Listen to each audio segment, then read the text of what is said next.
Hola a todos nuevamente, bienvenidos a un nuevo episodio en Recomendaciones con Fran. Y en el episodio de hoy, que va a salir ahora el 13 de enero, hoy es el día que se conmemora o se hace importancia, visibiliza, mejor dicho, el Día Internacional de la Lucha contra la Depresión.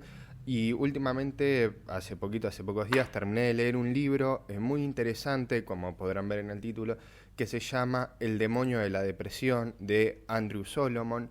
Y me pareció bastante llamativo hacer una recomendación sobre todo de qué trata el libro, por qué es interesante leerlo para concientizar o por lo menos que se le dé visibilidad a este tema y el estigma que pueda haber con la enfermedad mental o con alguien que está padeciendo depresión o no sabe que lo está padeciendo. La verdad que es un libro que hay que leerlo con calma, concentrado, en diferentes momentos.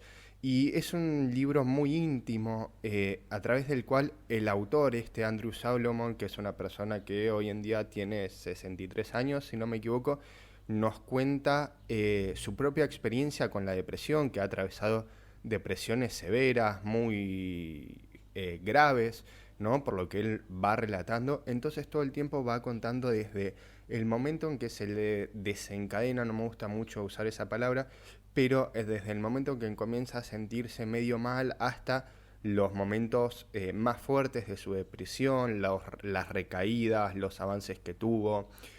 Tuvo mucho con tratamiento psicofarmacológico acompañado de psicoterapia, pero bueno, ya vamos a llegar.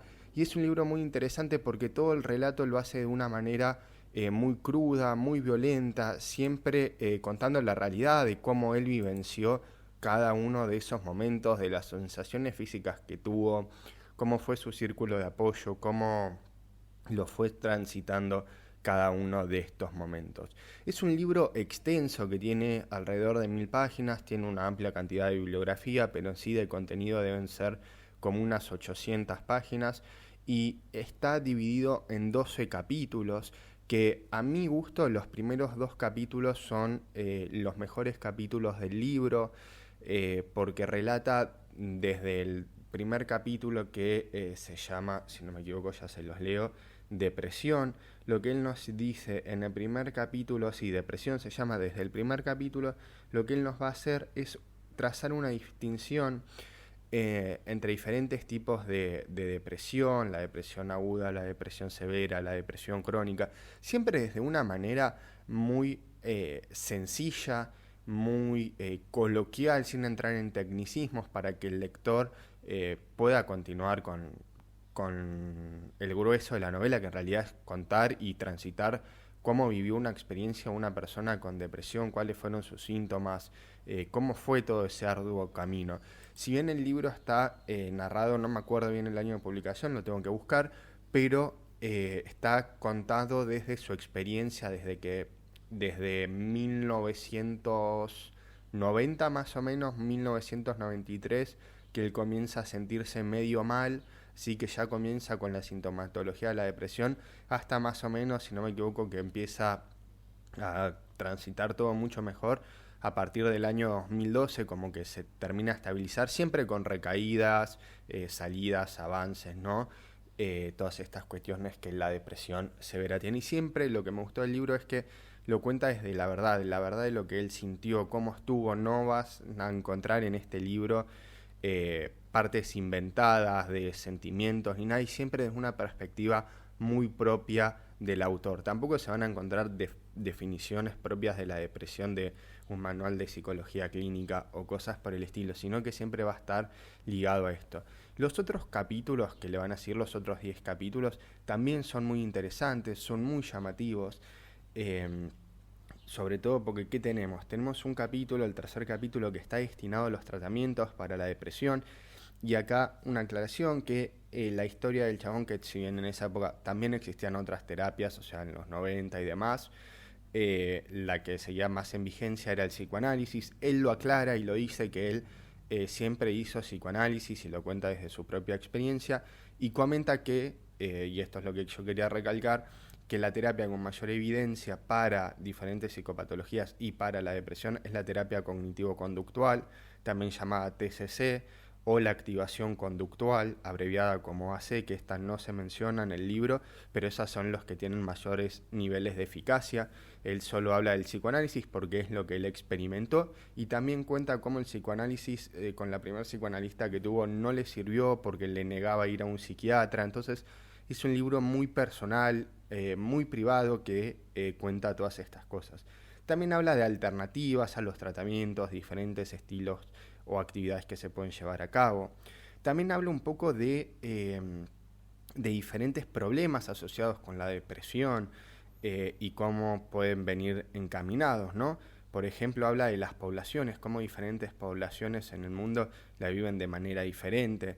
Habla de adicción, y a mí lo que me gusta muchísimo es que en cada capítulo él lo narra a través de su propia experiencia.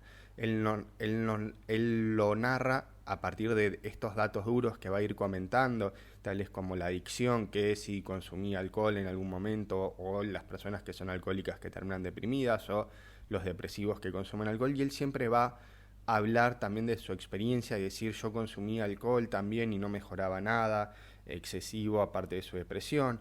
También tiene un capítulo dedicado al suicidio, un tema delicado, y es cómo lo va a abordar, es muy interesante también y todo. También nos va a hablar en otro capítulo la historia de la depresión, ¿no? Una parte más histórica, si se quiere, de la pobreza, que este capítulo también es muy llamativo, de cómo los pobres viven la depresión de una manera diferente, y como que hay muy pocas investigaciones al respecto sobre la depresión en este tipo de población y cómo los afecta, políticas que se pueden llevar a cabo, la evolución de la depresión también como algo biológico y demás, y un último capítulo que habla de la esperanza como para todas aquellas personas que tienen algún familiar o hayan conocido a algún familiar o algún amigo, alguien que haya transitado una depresión o haya transitado o esté transitando por un estado depresivo. Y es un libro, como dije, muy crudo, muy interesante, porque es en primera persona narrarnos cómo transitó cada una de estas etapas. Y acá hay un fragmento, un montón marca en el libro, pero uno del primer capítulo, cómo comienza el libro, dice: depresión. La depresión es una grieta en el amor. Para ser criaturas que amamos, debemos ser criaturas que nos desesperamos por lo que perdemos. Y la depresión es el mecanismo de esa desesperación. Cuando sobreviene, degrada a la persona en lo más íntimo de sí misma y en última instancia eclipsa la capacidad de dar o recibir afecto. Es la soledad interior puesta de manifiesto y destruye no solo el vínculo con los otros, sino también la capacidad de sentirse bien con uno mismo.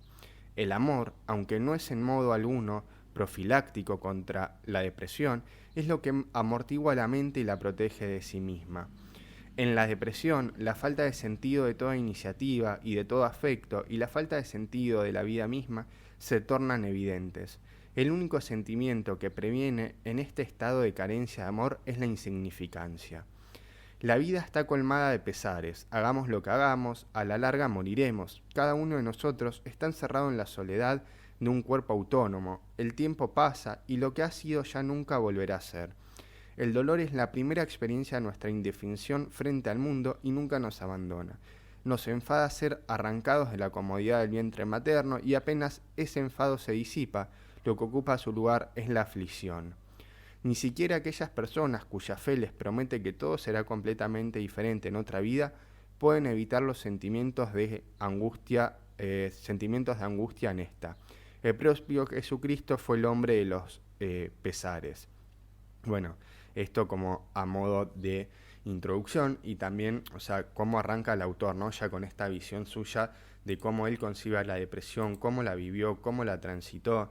También una distinción que hace el autor y que es interesante como para entrar en una idea y concientizar un poco, es la clasificación general y a grosso modo que se hace de la depresión. Es que se divide en depresión menor, que se la llama leve o distímica, y la depresión mayor o severa.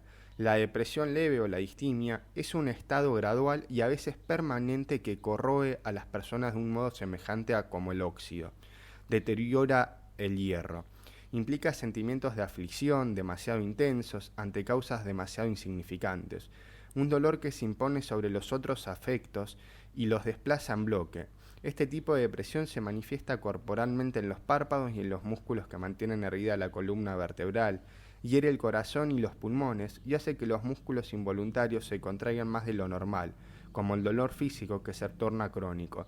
Es atroz no tanto por ser intolerable cuando sobreviene, como porque resulta intolerable haberlo sentido en algún momento y tener la certeza de que se volverá a sentir en un futuro cercano.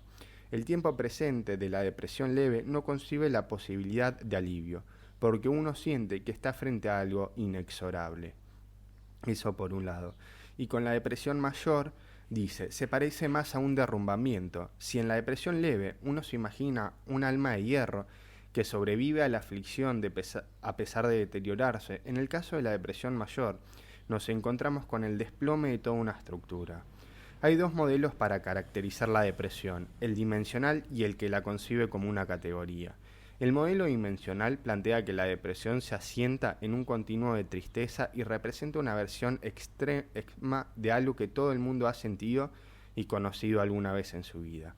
El modelo que la concibe como una categoría ve en la depresión una enfermedad totalmente independiente de los otros afectos. Del mismo modo que en medicina se considera que un virus estomacal es algo completamente diferente de una indigestión. Ambos modelos son correctos. Uno propone un camino gradual o bien un desencadenamiento súbito del afecto y llega a un lugar que se es auténticamente diferente.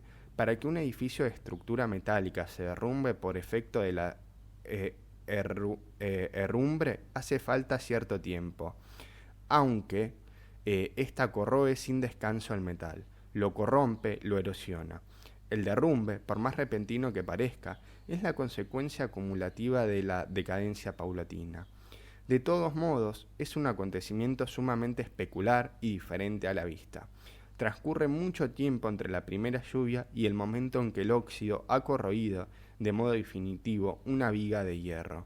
A veces la corrupción afecta a puntos tan decisivos que el colapso parece total, pero lo más frecuente es que sea parcial. Ese sector se derrumba, cae sobre otro y modifica inexorablemente el equilibrio del conjunto. La depresión empieza siendo algo insípido, los días se desdibujan, envueltos en una especie de niebla, las acciones cotidianas se difuminan, hasta que su nitidez resulta oscurecida por el esfuerzo que demandan, y uno queda cansado, aburrido y obsesionado por lo que le ocurre. Sin embargo, todo eso es algo que se puede sobrellevar, sin ser feliz, quizá, pero se puede soportar. Nadie ha podido definir nunca el punto exacto en el cual se desencadena la depresión severa, pero cuando se llega a él no existen muchas posibilidades de equivocarse. Y bueno, esto es como la breve introducción que él hace, sigue el capítulo con muchos más metáforas, si queremos decir así, o comparaciones, sí, o metáforas que él utiliza para poder graficar sus sentimientos con respecto a la depresión. Y es importante que si se sienten deprimidos o saben de alguien que está así, brindarle un lugar de apoyo, brindarle un lugar de escucha, aunque sea quedarse con esa persona, estar con él, no dejarlo solo, que sepa que cuenta con cierto círculo de apoyo y sobre todo, si se sienten de esa manera, intentar consultar a un profesional de la salud, a un psicólogo, a alguien que los pueda ayudar clínicamente a tratarla. También quiero leer algunas cosas del capítulo 2 porque me parecen bastante interesantes como para saber o para ver cómo él la vivencia y cómo la relata.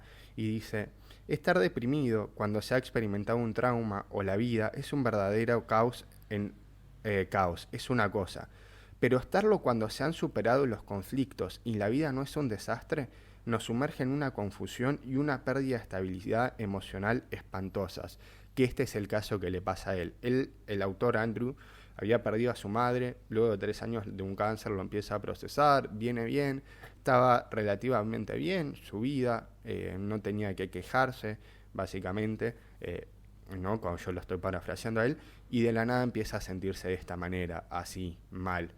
Por supuesto, uno es consciente de las causas más profundas, la permanente crisis existencial, los pesares olvidados de una infancia remota, los pequeños males que uno le ha causado a personas que ahora ya no están en este mundo.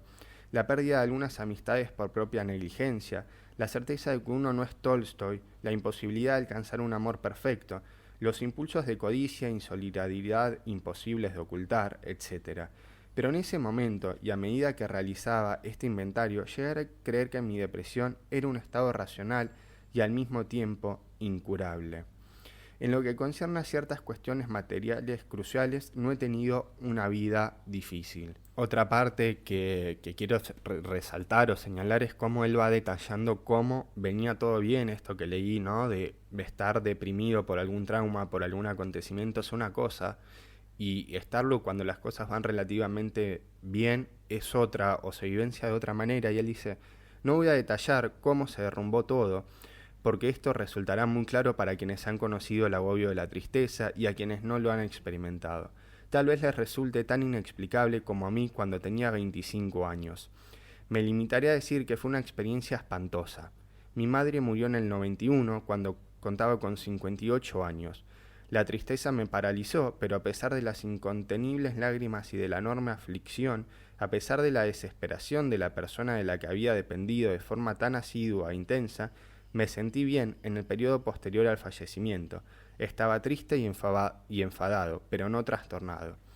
Ese verano comencé a psicoanalizarme. Le dije, la que sería mi psicoanalista, que para empezar necesitaba que me prometiera que seguiría el análisis hasta que lo hubiera completado. Bueno, sigo un poco más y dice, a comienzos de 1992 me enamoré de una mujer brillante, hermosa, generosa, cariñosa y entregada, por entero a nuestra difícil relación, pero también increíblemente difícil.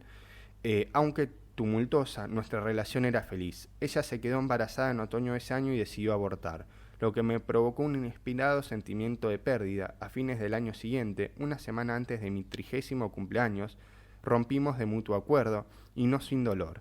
Dejé pasar otra oportunidad.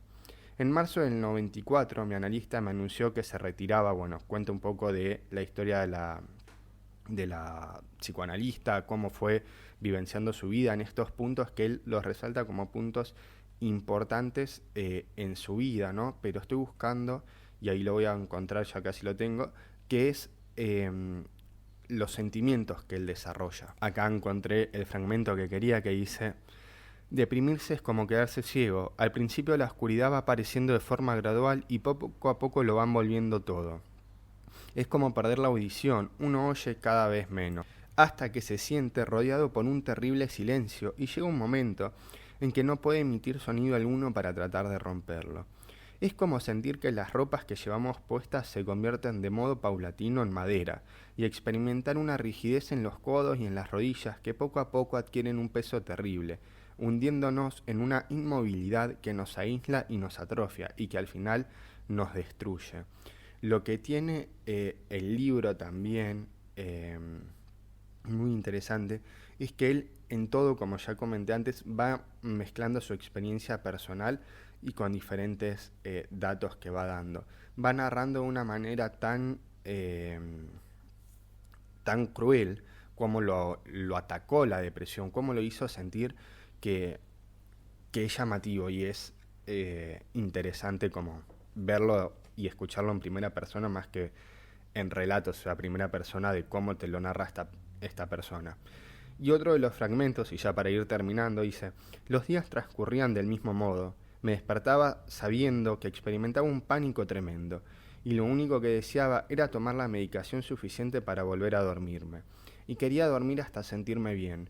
Cuando despertaba, algunas horas después, necesitaba más píldoras para dormir. Matarme, como vestirme, era un plan demasiado sofisticado para que pudiera abrirse paso en mi mente. De modo que no pensaba mis horas imaginando cómo hacer algo así. Lo único que deseaba era que aquello cesara, aunque ni siquiera podía definir qué era aquello. Tampoco podía decir demasiado. Las palabras, con las que yo siempre había estado tan familiarizado, me parecían de pronto muy complejas. Metáforas difíciles cuyo uso requería mucha más energía de la que yo disponía. La melancolía desemboca en una pérdida de significación. Enmudezco y muero, escribió en una ocasión Julia Kristeva.